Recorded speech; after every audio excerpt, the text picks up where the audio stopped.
खुलुमबाय दिनै मोनाबिलिनि खौराङाव बयखौ बरायनानै लाग्रोबाय।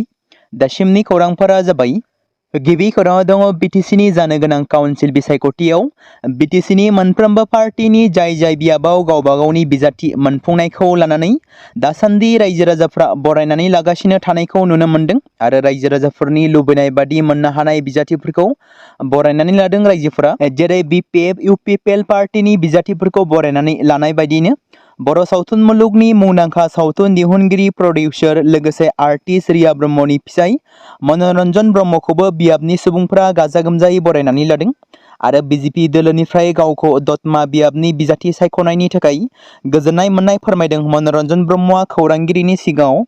बिथाङा ओरैबायदि बुंबावदों दि आं गिबियावनो आसामनि गिबि मन्त्रि डक्टर हिमन्त बिश्व शर्माखौ साबायखर बावग्रोयो आरो दिनैनि समाव आं दतमा हालामनि रायजो राजानि लुबैनाय हास्थायनानै आंखौनो बिजाथि होनानै रायजोफोरा दिनै बरायनानै लानाय गासै रायजो राजाफोरखौ साबायखर बावो होनना फोरमायदों मनरन्जन ब्रह्मआ। नैथि खौराङाव दङ रायजोआव थांनाय माखासे सान सिगां गोबां मुसलमान एबा मिया हारिफोरा सोरखारनि हायाव आयेन बेरेखायै दखल खालामनानै थानाय मिया सुबुंफोरखौ होस्रांनाय हाबाफारि लादोंमोन आरो जायखौ लानानै गोबां मुसलमानफोरनि गेजेराव दावराव दावसिबो जादोंमोन। माखासे खुंथाय सोरखारखौ गोख्रों हेंथा दिन्थिफुंनानै प्रटेस्ट खालामदोंमोन। बेनि गेजेरावनो सावरायनाय जादोंमोन बिटिसि ओनसोलावबो थानाय माखासे जायगाफोराव फैबाय थानाय समफोराव एभिक्सन खालामगोन होनना, जेराव बर'फोरनि गेजेरावबो एभिक्सन एबा होस्रांनाय हाबाफारि लागोन नामा बेखौ गोबां समाजारि बिजोङाव लानानै सावरायनाय जादोंमोन। दायो बेबायदिनो आरोबाव भारत भुटान सिमाजों नांजाबनाय 46 नं उदालगुरि बिधानसभा बियाबनि सिङाव थानाय माखासे रेभिनिउ गामिफोराव थांनाय दान मोननैसो सिगांनिफ्रायनो सोरखारनि फारसेनिफ्राय एभिक्सन खालामनायनि नटिस फैदों होननानै गोसारनाय लोगो लोगोनो ओनसोलाव मोनसे गोजोन गैयै थासारि सोमजिनायखौ नुनो मोननाय जादोंमोन। जाय थासारिखौ लानानै रायजो राजाफ्रा गोबां बायदि माहारि आफादफोरनि दैदेनगिरिफोरजों लोगोसे सोरखारि मावख'गिरिफोरनि खाथियाव गुबै खौरांखौ मोनथिनो थाखाय नेनानै दंमोन। बेबादिनो कुन्द्रुबिल हाथाइसालि साखाथियाव थांनाय मैया बेलासि समाव रायजो राजाफोरखौ लानानै सानथालि फरायसा आफाद, उदालगुरि जिल्ला दुलाराय बर' फरायसा आफाद लोगोसे उदालगुरि जिल्ला हाग्रा बिफाननि गाहाय मावफुंगिरि सान्थिपुर बिट अफिसार बिथांमोननि गेजेराव मोनसे सांग्रांथियारि मेल हाबाफारि जालांदोंमोन। जाय मेलनि गेजेरजों फरायसा आफाद लोगोसे हाग्रा बिफानफोरनिफ्राय बेबादि सोरखारनिफ्राय जेबो राहा लानाय जायाखै एबा बेबादि नटिस फैनाया नंखाय होनना रायजोफोरनि सिगाङाव मिथिहोनायजों लोगोसे सोरबाफोर राजखान्थियारि दोलोआव बेवहाय लोब्बा दङब्ला गोजानाव थानाया मोजां होननाबो मैयानि सानाव गोख्रों हुमखि होनायखौ नुनो मोनो। थामथि खौराङाव दङ बिटिसि बिसायख'थिनि सिगांनो माखासे दोलोफोरनिफ्राय बिबान एंगारनाय एबा माखासे राजखान्थिगिरिफोरखौ बिबान एंगारनाय एबा दोलोनिफ्राय रिजाइन होनानै ओंखारबोनायखौ नुनो मोनगासिनो दं।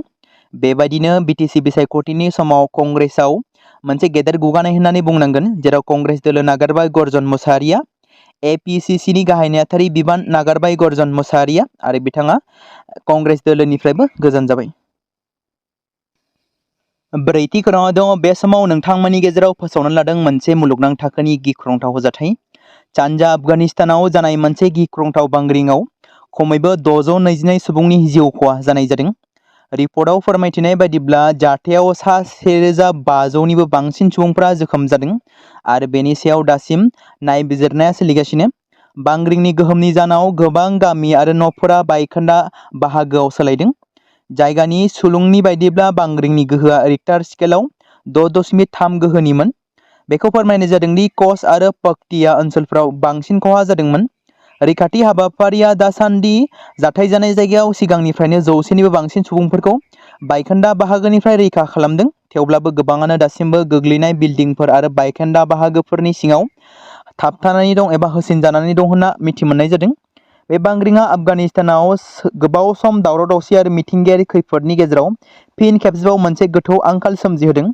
मिथिनो मोननाय बायदिब्ला बुहुमनां सावस्रि आफाद आरो जुथाइ हादोरा हेफाजाब आरो रैखाथि मुवाफोर दैथायहरनो थांखि लादों होनना सुलुङाव फोरमायदों।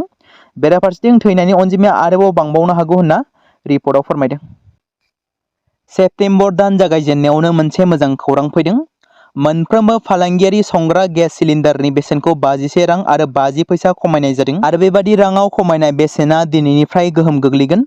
जेरै थाव फालांगियारि कम्पानिफोरा रबिबाराव फोसावदोंमोन दि बेबादिनो दिल्लीयाव 15 किल'ग्राम गिलिरनि फालांगियारि संग्रा गेस सिलिन्डारनि बेसेना दा 1580 रां जागोन। बबेखानि 14.2 किल'ग्राम गिलिरनि नखरारि सेंग्रा गेस सिलिन्डारनि बेसेना जेबो सोलाय-सोल' जायाखैब्लाबो बे बेसेन खमायनाया हादोरनि फालांगियारि संग्रा गेस सिलिन्डारफोरनि बाहायगिरिफोरनि थाखाय मुलाम्फा जागोन होनना साननाय जादों। सिगाङाव थाव फालांगियारि कम्पानिफोरा जुनाव मोनफ्रोमबो फालांगियारि सिलिन्डारनि बेसेनखौ 24 रां खम खालामनाय जादोंमोन। रोंग'साफोरनि बायदिब्ला सिलिन्डारनि बेसेनखौ खमायनाया रेस्टुरेन्ट, हटेल आरो गुबुन गुबुन फालांगियारि फसंथानफोराव मुलाम्फा होगोन। संग्रा गेस सिलिन्डारनि बेसेन बांनाय एबा बाङाइ जानाया मुलुगनां हाथायाव गोथां थावनि बेसेन आरो सरासनस्रा दानारि नायफामनायनि सायाव सोनारनाय गुबुन जाहोनफोरजों गोहोम खोख्लैयो। 26 नं दरङाजुलि बियाबनि इउपिपिएलनि बिजाथि मोनफुंनाय जलेन दैमारिया दिनै बाथौ थानसालि आरो शिब मन्दिराव बोर लानानै नमिनेशन गथायदों। तामुलपुर जिल्लानि सिङाव थानाय 26 नं दरङाजुलि बियाबनि इउपिपिएलनि बिजाथि महरै जलेन दैमारिया दिनै तामुलपुर जिल्ला बेंगिरिनि आखायाव नमिनेशन बिलाइखौ गथायो। नमिनेशन हैनो थाखाय गिबियावनो बोराइ बाथौनि सेराव आरो पाख्रिबारि गामिनि शिब मन्दिराव आरज गाबनानै गोबां रोजा रोजा रायजोफोरनि मदद लानानै नमिनेशनखौ गथायो जलेन दैमारिया। मख'नो गोनांदि बिटिआरनि मोनबा जिल्लायावबो इउपिपिएल दोलोनि बिजाथिफ्रा दिनै गावबा गाव जिल्ला बेंगिरिनाव गाव गावनि नमिनेशन बिलाइखौ गथायगोन। बेबायदिनो बिटिआरनि सीएम प्रमद बर'आबो दिनै तामुलपुर जिल्ला बेंगिरिनि आखायाव नमिनेशन बिलाइखौ गथायो। बेराफारसेथिं जलेन दैमारिया गावखौनो देरहासार जागोनखौ हास्थायदों आरो रायजो राजाफोरनि गेजेराव फोरमायदों देरहासार जागोन होनना। बे समाव मिरु मन्थ्रिया गावनि बिबुंथियाव मख'दों आसाम आरो गासै हादोरा आयेन बेरेखा हाबफैग्राफोरनिफ्राय उदां जागोन। रायजोनि बिजेपि सोरखारा बे दखल खालामग्राफोरखौ बोखारनो मोनसे हाबाफारि जागायदों जाय कंग्रेसनि हेंथाजों मोगा-मोगि जानांदों। जेराव गिबि मन्थ्रि बिथाङा दाबि खालामदों दि हिमन्त बिश्व शर्मानि सोरखार फैनायनि उननिफ्रायनो 160 बर्ग किल'मिटारनिबो बांसिन हाखौ दखल खालामनायनिफ्राय उदां खालामनाय जाबाय। बेराफारसेथिं होखारनाय हाबाफारिजों जायगा सोलायजानाय बांसिन सुबुंफोरानो बेंगलि रायज्लायग्रा आरो मुस्लिम हारिनि, जायफोरा दाबि खालामो दि बिसोरनि आजै-आजौफोरा बै ओनसोलफोराव थाफैदोंमोन जेराव ब्रह्मपुत्र दैमानि दैबानानि थाखाय बे हाबाफारिखौ खुंनाय जादोंमोन होनना बिथांमोना बुंबोबाय थादों। नाथाय बेफोरो गासिबो नंखाय होनना बुङो गिबि मन्थ्रिया। मुलुगनि गासैबो दैदेनगिरिफ्रा ज' जाबाय, जेराव मिनिनायजों सावरायगासिनो आरो गावजों गाव आपडेट फोसावगासिनो थादों। गाव गावनि हादोरफोरनि गुबुन गुबुन बिथांखिफोरनि सायाव सावरायनायखौ जागायदों। नाथाय बेफोर गासिबोनि गेजेराव मोनसे हादोरनि गाहाय मन्थ्रिया मोनसे खनायाव हारसिङै गसंना दं। बेयो जाबाय पाकिस्ताननि गाहाय मन्थ्रि शाहबाज शरीफ। चीननि हादोरगिरि आरो रासियानि पुतिनजों सावरायनाय समाव चीननि चांघाईआव खुंजानाय सावराय जथुमाव भारतनि गाहाय मन्थ्रि नरेन्द्र मोदीखौ मिनिनायजों रायज्लायनाय नुनो मोन्दोंमोन। जेब्ला साथाम दैदेनगिरिफ्रा रंजालु सावरायनाय समाव बाहागो लागासिनो दंमोन, अब्ला पाकिस्ताननि गाहाय मन्थ्रिया मोनसे खनायाव हारसिङैनो गसंना थादोंमोन। पाकिस्ताननि गाहाय मन्थ्रिनि बे जर'खा सावगारिया सिगांनिफ्रायनो ससियेल मिडियायाव भाइरेल जाखांबाय होनना सुलुङाव फोरमायदों, जेराव पाकिस्ताननि गाहाय मन्थ्रिखौ फेस्ला खालामगासिनोसो दं। माखासे नेटिजेनफोरा लाजिनांथाव खामानि मावखांनायनि उनाव ओरैनो जिरायना थानायनि थाखाय बिथांखौ सोंखारिदोंमोन।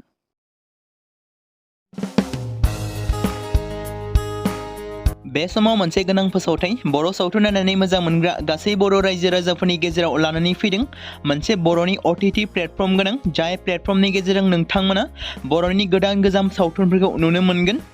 थांनाय माखासे बोसोर सिगां बर'नि गेजेराव लानानै फैनाय निउबो एप बायदिनो फिन आरोबाव लानानै फैदों बर' रायजो राजाफोरनि थाखाय।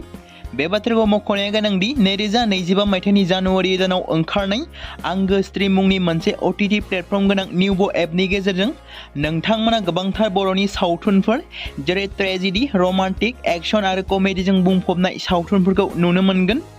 जेरै सनानि नखर, थांखि गैयै समाज, अनसुला आफा, हिर', बिमा बायदि बाजै, अर, थैसाम, वान्टेड, संदान आरो रं नाम्बार बायदि सावथुनफोरा मख'जाथाव। बेफोर सावथुनफोरखौ नायनो थाखाय नोंथांमोना गिबियावनो आंगो स्ट्रीम एपखौ गाव गावनि मबाइलाव थानाय प्ले स्ट'रनिफ्राय डाउनल'ड खालामनानै लोगोसे इनस्टल खालामनानै गावनि मबाइल नाम्बारजों लग इन खालामनानै लाग्रोनांगोन।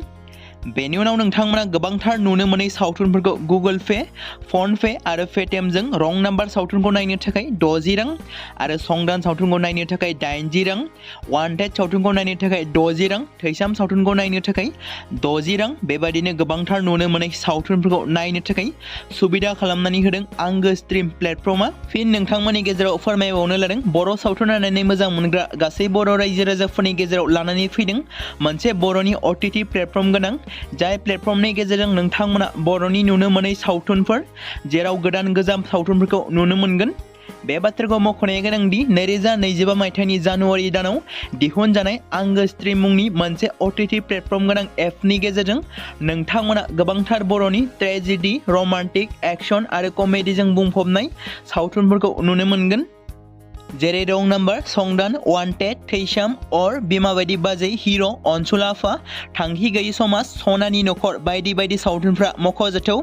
बेफोर सावथुनफोरखौ नायनो थाखाय नोंथांमोना गिबियावनो आंगो स्ट्रिम एपखौ गाव गावनि मबाइलाव थाखानाय प्ले स्ट'रनिफ्राय इनस्टल खालामनानै गावनि मबाइल नाम्बारजों लगइन खालामखांनायनि उनाव नोंथांमोना गोबांथार नुनो मोनै सावथुनफोरखौ गुगोल पे, फन पे आरो पेटिएमजों रं नाम्बार सावथुनखौ नायनो थाखाय 60 रां, संदान सावथुनखौ नायनो थाखाय 80 रां, वान्टेड सावथुनखौ नायनो थाखाय 60 रां, थैसाम सावथुनखौ नायनो थाखाय 60 रां बेफोरबायदिनो अर सावथुनखौ नायनो थाखाय 60 रां पे खालामनांगोन।